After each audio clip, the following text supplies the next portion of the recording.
Charlie Kirk in Cambridge taking on the pro-Palestine perspective. Let's take a look at this clip. I'm Tal, your favorite Zionist prince. Good evening, Mr. Kirk. You've obviously devoted a lot of your life to electing, keeping in power Donald Trump, and you did so partly because you said Trump would put Americans first and take them out of foreign conflicts. Shall we see how that is going at the moment?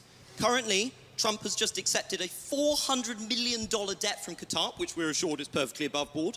Billions in arms are going to Saudi Arabia, which they're using to bomb and starve Yemeni children. Not sure how that's in the interest of the United States, but it might be in the interest of the $5.5 billion deal his failed sons are receiving.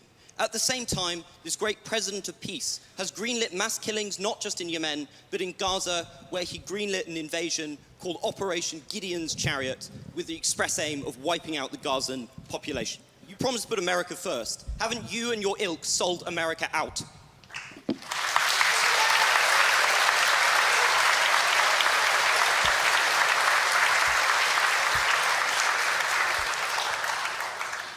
No. Well, I'm glad you have great intellectual substance and can answer. Because it's all the culture wars for you, isn't it? The second someone actually tells you what you're doing, which is bread. Can you calm down a little bit? Like, just a little bit? Pounding the table, you're all over the place. No. You want me to go piece by piece? Or would you like me to talk slower?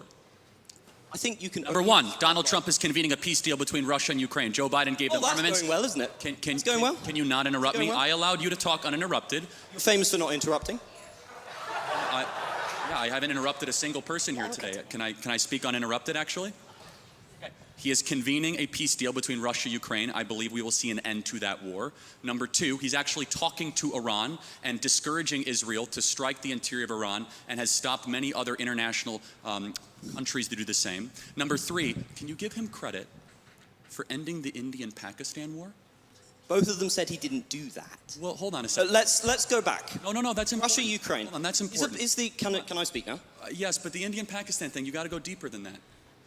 Let's go in order. Is a peace summit where the main person in question, Russia, doesn't show up, is that a success, Mr. Kirk?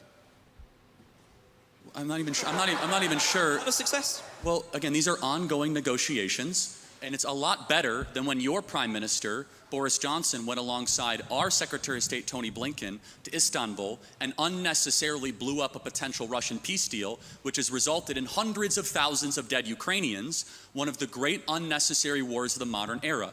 Donald Trump believes in conversation and police through strength. He has been president for well over 120 to 130 days, and he has already ended a war between two nuclear conflicts of India-Pakistan. He has secured our own U.S. southern border while we were being invaded by foreign powers. And thirdly, he is brokering a potential settlement with Iran that will prevent a major escalation in the Middle East. And finally, it is very difficult, but I believe they'll get it done, that will finally see an end to the Russian-Ukrainian war. I'm just going to disregard the enormous lies you just put out there about Russia and Ukraine. Okay. But do you really think leverage, negotiations work if you cut off all your leverage and scream at one party in the Oval Office? Don't you think that has just emboldened Russia? Because look at the approach. Putin thinks so much of your glorious president, he can't even be asked to show up. You have elected, or help elect, somebody who is at best an idiot and at worst is deeply corrupt. Okay, again, so Trump and Putin had a 2-hour phone call today. You'll acknowledge that's a good thing. The pursuit of peace can sometimes be a winding road, and it's a lot better than sending hundreds of billions of dollars further into the killing fields of eastern Ukraine, something that tragically both the UK government and the US government has been unnecessarily supporting for a couple of years. President Trump wants to see a brokerage, an ending of this settlement. I pray we can get it. It's very complicated because of the mess that Joe Biden left, which was an active kinetic war with a nuclear power sending American-made missiles into the interior of Russia. So President Trump has already ended a war. He's ended an invasion. He's only 130 days into this. And I believe, we do not know. At this point, we are merely speculating, which I think we should not spend our time doing that, because eventually one of us will be right. I believe we'll be right, and I believe we'll see an end to this war. Can we just talk about $100 billion's worth of weapons? Because you dodged my question on what was going on in the Middle East, where Trump has just signed enormous arms contracts with Saudi Arabia and with Qatar. And I noticed you ignored the fact that this might have had anything to do with the blatant corruption going on through the Trump coin and going on through giving the very competent sons of Donald Trump billions of investment from Saudi Arabia and Qatar. This is something that is directly embroiling Americans into conflict, but is importantly killing many innocent people. those nations have been known to terrorize innocent civilian populations. So if you're coming to me and you're objecting to America selling weaponry, why are you defending shilling for the Saudis? Well, hold on. One is sending weaponry, one is purchasing. Secondly, you do know that the biggest purchase that was announced was commercial airliner, 737, $100 billion.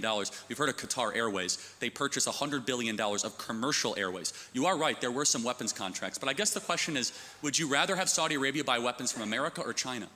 I'd rather they not have American weaponry at cut price rates. See, I disagree. Let's talk about Qatar for a second. Okay, fine. You mentioned Qatar.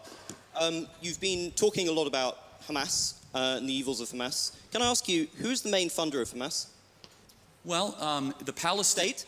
Well, the West actually funds Hamas. Which state? Well, Iran funds... No. Where are the Hamas leaders? And also Qatar funds Hamas. Yes. It is a combination of international relief organizations. Is this a state we should have a 400 million jet with the President of the United States on it? Hold on. First of all, it was not given to him personally. I understand the optics of it, but it was not given to him personally. It was given to the U.S. government. And under that standard, no U.S. government should ever receive any gifts from any foreign countries whatsoever. It's not given to him personally and not a violation of the... Why is he trying to transfer it to his personal library? He is. Actually. Okay, again, he sent out a statement. This is way too in the weeds. If you want to keep on going it, we can. It's not in the weeds. It's a fundamental moral principle. Okay, so under that fundamental moral principle then, can you acknowledge, though, that President Trump is getting more done in a less period of time than any president we've seen, while our prior president did not even know what year he got elected? You understand the contrast here? What aboutism again? I'm not a defender of Biden. I'm not saying President Trump is far better than the predecessor. You have to defend the person you spent millions to elect. I will defend every day of someone who ends an invasion. That's all you do, brings down the price of oil, who is revitalizing the American economy, who's brokering peace, who stopped the potential nuclear war, who is bringing Iran to the table and bringing Russia to the table, someone who does not want armed conflicts with the greatest powers of our time. I will defend that endlessly. What are you defending? In a fantasy world of your own creation. So it's quite hard to engage say with. that, but then disprove it. Let's check on how Trump is doing in terms of diplomacy. Look, with the war in the Middle East, do you think it was a defensible decision to tell the Israelis you wanted Trump Gaza to agree for Israel to invade the Gaza Strip and to continue to murder thousands of innocent children and civilians in a pointless war? Is that in America's interest? Is that in humanity's interest? Well, first of all, you should know something about Trump. There's something, if you realize with Trump over the last 10 years, he is quite the social media user and uses hyperbolic language at times. But let me ask you, in the conflict of Israel versus Hamas, who's the good guy?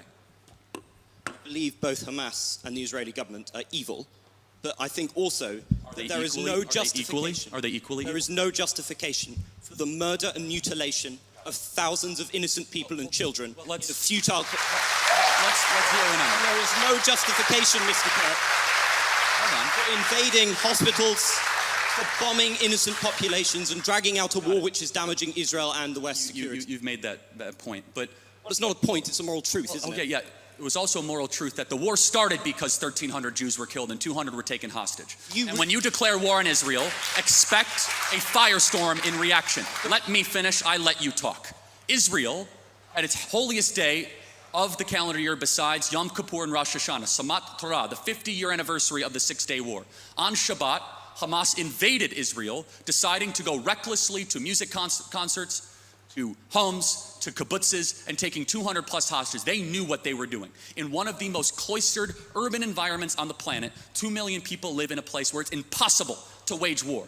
Impossible. Where they wear civilian clothing, they violate every tenet of the Geneva Convention, and the IDF, when they do something right, they get no credit. When they do life-saving surgeries of a Gazan child, they get no credit. When they drop leaflets, they get no credit. But when they happen to bomb a place where they are operating their military from, which we now know from third-party verified sources, hundreds of Hamas military operations are in mosques, schools, and hospitals. I'm sorry, the country where they were living in relative peace on October 6th, that all of a sudden we had a war, and Hamas started the war. And I don't see people that were really upset about the 2 million Germans that were killed in World War II, civilians. A tragic truth of war is that civilians die. I don't like it, and you don't like it. And they brought it upon themselves. The only operation and entity to blame is the leadership of Hamas, not the Israeli government, for fighting this defensive war after they were invaded.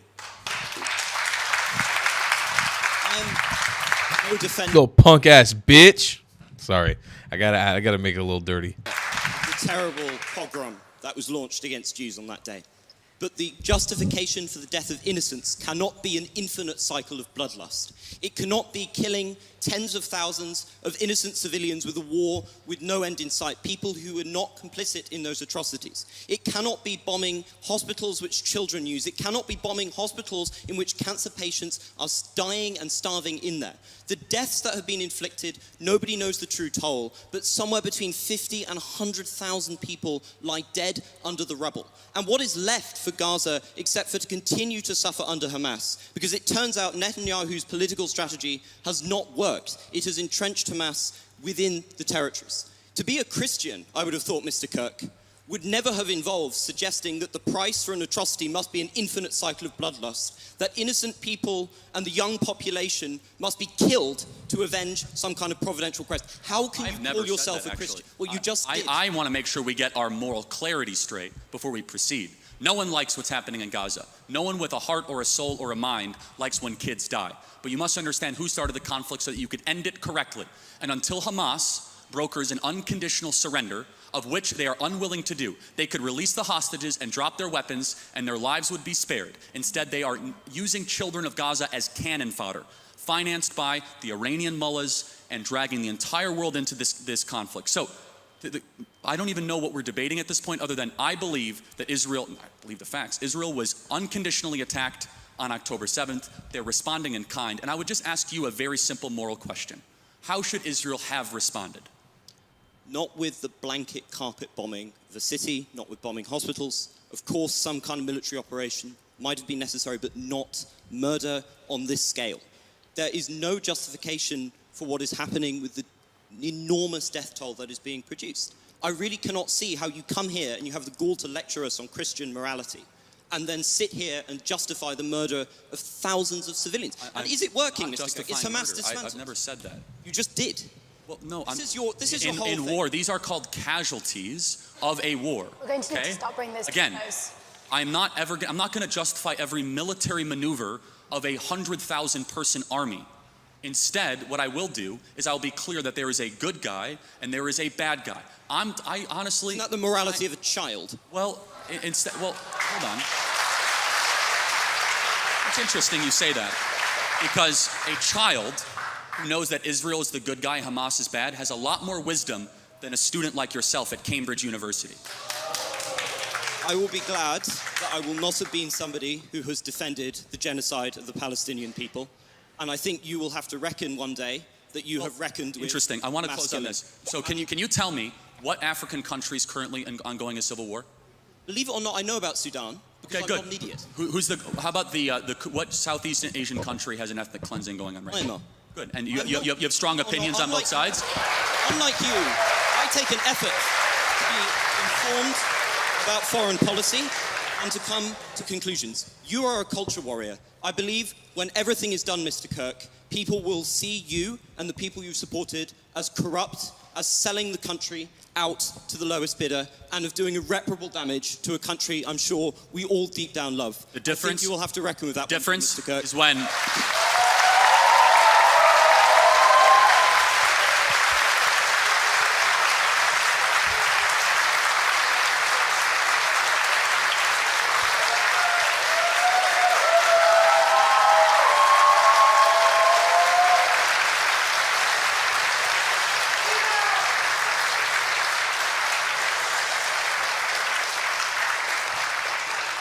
The difference is when we get our way, we'll still have a country, and your country will be a third world hellhole. Damn. Holy shit. Holy fuck. Well, he's right. I mean, their country kind of is already turning into a third world hellhole. But you keep having Ronald Weasley over there defending radical Islam in the nation, but doesn't want to talk about it because his little Muslim friends will fucking kill him, innit? Oh no, innit? His little Muslim friends will fucking murder him, innit? Can't have that, Ronald, can we? We cannot have that, Ronald. Blimey! I don't know. I'm getting more and more. I'm losing my faith with the UK as every day goes by. I feel like Charlie Kirk, for all this bullshit that little Ronald Weasley kid was slinging on him, I think he did a pretty damn good job. Look, if I was up there on that stage, I'd have no way to defend Donald Trump taking $400 million jet from Qatar. It doesn't make any fucking sense. Honestly, I still haven't been able to find the rationale behind it. I'm hoping that it has some sort of long-term trajectory for shoving people into the Abraham Accords, but it's unclear at the moment. I think Charlie could have done a better job also defending what's going on with the current Abraham Accords framework, and the fact that Yemen does. We don't give any responsibility to Yemen, right? Because like they haven't been able to get their fucking population under control to stop murdering people for the last 50 years. Like we, and this is where I say we need Mizrahi Jews for this shit. And Charlie Kirk does a great job. It's not to discount him, but shove me up there. Put me up on that stage. I won't defend Trump. I'll just tear that kid down. Put me up on that goddamn stage, motherfucker. Put me up there. I'll go in. He won't know what hit him. Ronald Weasel will have no idea. He'll go as Spelliarmus. Traveling Clat will be all over him.